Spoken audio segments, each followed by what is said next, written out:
আসসালামু আলাইকুম। স্থানীয় সরকার, পল্লী উন্নয়ন ও সমবায় মন্ত্রণালয়ে নতুন আরও একটি নিয়োগ বিজ্ঞপ্তি প্রকাশিত হয়েছে, যেখানে বাংলাদেশের সকল জেলার নারী এবং পুরুষ উভয় প্রার্থী অষ্টম এসএসসি, এইচএসসি এবং স্নাতক পাশে উভয় প্রার্থী আবেদন করতে পারবেন।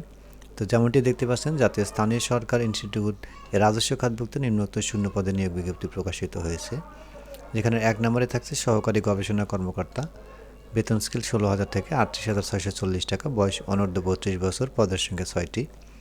কোনো স্বীকৃত বিশ্ববিদ্যালয় হইতে পরিসংখ্যান, অর্থনীতি, সমাজবিজ্ঞান, লোক প্রশাসন, বিজনেস অ্যাডমিনিস্ট্রেশন, অ্যাকাউন্টিং, সমাজকল্যাণ, সমাজকর্ম, রাষ্ট্রবিজ্ঞান, ফিজিক্যাল, প্ল্যানিং বা ভূগোল বিষয়ে ২য় শ্রেণীর স্নাতকোত্তর ডিগ্রি। ২ নম্বর আছে কমিউনিকেশন মিডিয়া স্পেশালিস্ট, পদের সংখ্যা হচ্ছে ১টি। শিক্ষাগত যোগ্যতা লাগবে কোনো স্বীকৃত বিশ্ববিদ্যালয় হইতে ফাইন আর্টসে স্নাতক ডিগ্রি। সংশ্লিষ্ট কাজে অভিজ্ঞতা সম্পন্ন প্রার্থীকে অগ্রাধিকার দেওয়া হবে। ৩ নম্বর আছে ষাট মুদ্রাক্ষরিক কম্পিউটার অপারেটর, ১০,২০০ থেকে ২৪,৬৮ টাকা, গ্রেড হচ্ছে ১৪, বয়স অনূর্ধ্ব ৩২ বছর, পদের সংখ্যা ৩টি। এখানে আবেদন করতে স্বীকৃত বিশ্ববিদ্যালয় হইতে অনন্য ২য় শ্রেণী বা সমমানের সিজিপিতে স্নাতক বা সমমানের ডিগ্রি, কম্পিউটার ব্যবহারে দক্ষতা থাকতে হবে এবং ষাট লিপিতে সর্বনিম্ন গতি প্রতি মিনিটে ইংরেজিতে ৭০, বাংলায় ৪৫ এবং কম্পিউটার মুদ্রাক্ষরের সর্বনিম্ন গতি প্রতি মিনিটে ইংরেজিতে ৩০ এবং বাংলায় ২৫ শব্দ থাকতে হবে। ৪ নম্বর আছে টেলিফোন অপারেটর, ৯,৭০০ থেকে ৩০,৪৯০ টাকা বেতন স্কেল, বয়স হতে হবে অনূর্ধ্ব ৩২ বছর, পদের সংখ্যা ১টি। স্বীকৃত বোর্ড হইতে উচ্চ মাধ্যমিক সার্টিফিকেট অথবা সমমানের পরীক্ষা উত্তীর্ণ হলে আবেদন করা যাবে। ৫ নম্বর আছে অফিস সহকারী কম্পিউটার মুদ্রাক্ষরিক, ৯,৩০০ থেকে ২২,৪৯০ টাকা বেতন স্কেল, বয়স ৩২ বছর, পদের সংখ্যা ৪টি। স্বীকৃত বোর্ড হইতে অনন্য দ্বিতীয় বিভাগ বা সমমানের জিপিএতে উচ্চ মাধ্যমিক সার্টিফিকেট বা সমমানের পরীক্ষা উত্তীর্ণ, কম্পিউটার ব্যবহারে দক্ষতা এবং কম্পিউটার মুদ্রাক্ষরের সর্বনিম্ন গতি প্রতি মিনিটে ইংরেজিতে ২০, বাংলা ২০ শব্দ থাকতে হবে।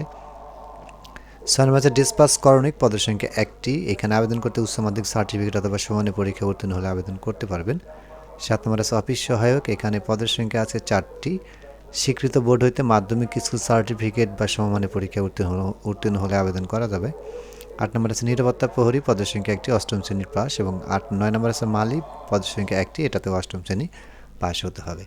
আবেদন করতে http:/nilg.teletalk.com এই ওয়েবসাইটের মাধ্যমে আবেদন করতে হবে। আবেদন শুরু হবে 22শে জানুয়ারি 2025 তারিখ সকাল 10 ঘটিকা এবং আবেদনপত্র জমা দেওয়ার শেষ তারিখের সময় 18 ফেব্রুয়ারি 2025 বিকাল 5 ঘটিকা। তো এখানে যে ছবি ব্যবহার করতে হবে, রঙিন ছবির দৈর্ঘ্য 300 গুণের প্রস্থ 300 পিক্সেল এবং স্বাক্ষরের দৈর্ঘ্য 300 গুণের প্রস্থ 80 পিক্সেল, ছবির সাইজ সর্বোচ্চ 100 কেবি এবং স্বাক্ষরের সাইজ সর্বোচ্চ 60 কেবি হতে হবে। তো এইখানে আবেদন করতে 1 থেকে 2 নং ক্রমিকে পদগুলোর জন্য পরীক্ষার ফি বাবদ 200 টাকা এবং টেলিটকের সার্ভিস চার্জ বাবদ 23 টাকা।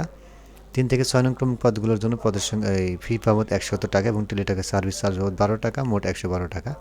7 থেকে 9 ক্রমিক পদগুলোর জন্য পরীক্ষার ফি বাবদ 50 টাকা এবং টেলিটকের সার্ভিস চার্জ বাবদ 6 টাকা, মোট 56 টাকা। এবং অনগ্রসর নাগরিকদের জন্য সকল গ্রেডের ক্রমিক 1 থেকে 9 পর্যন্ত পরীক্ষার ফি বাবদ 50 টাকা এবং টেলিটকের সার্ভিস চার্জ বাবদ 6 টাকা, মোট 56 টাকা অনলাইনে জমা প্রদান করতে হবে 72 ঘন্টার ভিতরে।